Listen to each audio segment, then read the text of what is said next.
Friends, আশা করি সবাই ভালো আছো। আমিও ভালো আছি। আজকে মঙ্গলবার আর এখন ঘড়িতে বাজে 11:30। আজকের ব্লগটা এখান থেকেই শুরু করলাম।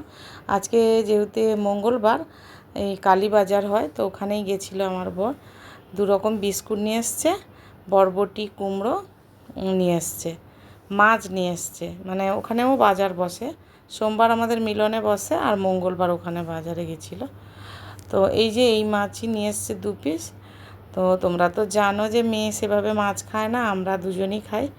আর কফি পাতা নিয়ে এসছে, ওই কফিটা আছে কিন্তু তাও ওই ব্রুটা আমার মাঝে মধ্যে খেতে ভালো লাগে বলে ওটাও নিয়ে এসছে।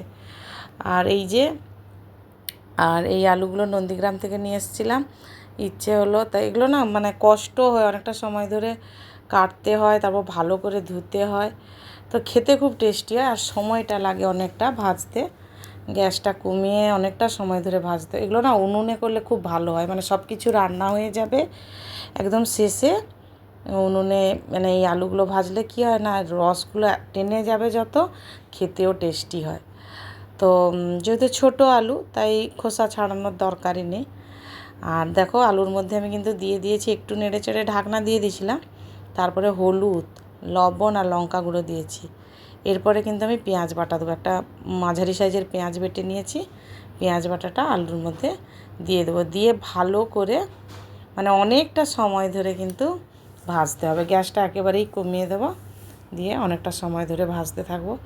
মাছ রান্না করব আজকে, হচ্ছে মাছের ঝাল করব।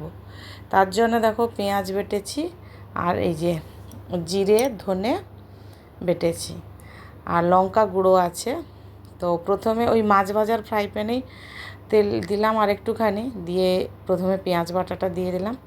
সত্যি কথা বলি বন্ধুরা, আমি এক হাতে মানে ক্যামেরা করি, এক হাতে রান্না করি, অনেক অসুবিধে হয়। হ্যাঁ, হয়তো ছবিগুলো এদিক ওদিক হয়, কিছু মানে করার নেই, মানে কেউ নেই আমাকে হেল্প করার মতো। তো কি বলবো, যাই হোক, তোমরা দেখে নিও। তার মধ্যেও অনেকে ভালোবাসা দিয়েছো, তার জন্য ধন্যবাদ তোমাদেরকে। তো পেঁয়াজটা ভালো করে ভেজে নিয়ে তোমরা দেখলে জিরে বাটার মধ্যেই দিয়ে দিলাম লঙ্কা গুঁড়ো, হলুদ গুঁড়ো, একটুখানি গোলমরিচের গুঁড়ো দিয়ে ভালো করে কিন্তু মশলাটা অনেকটা সময় ধরে কষাতে থাকবো। মশলা যত বেশি টাইম কষানো যায় ভালো হয়। আর তোমাদেরকে বলি, আজকে না আমার পা যন্ত্রণা হয়ে গেছে, এতটা টাইম রান্নাঘরে মানে দাঁড়াতে হয়েছে।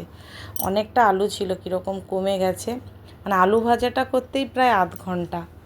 তো মশলাটা ভালো করে কষিয়ে তারপরে কিন্তু আমি শিল ধোয়ার যে জলটা, এটা আমি রেখে দিয়েছি, ওটাই দিয়ে দেব।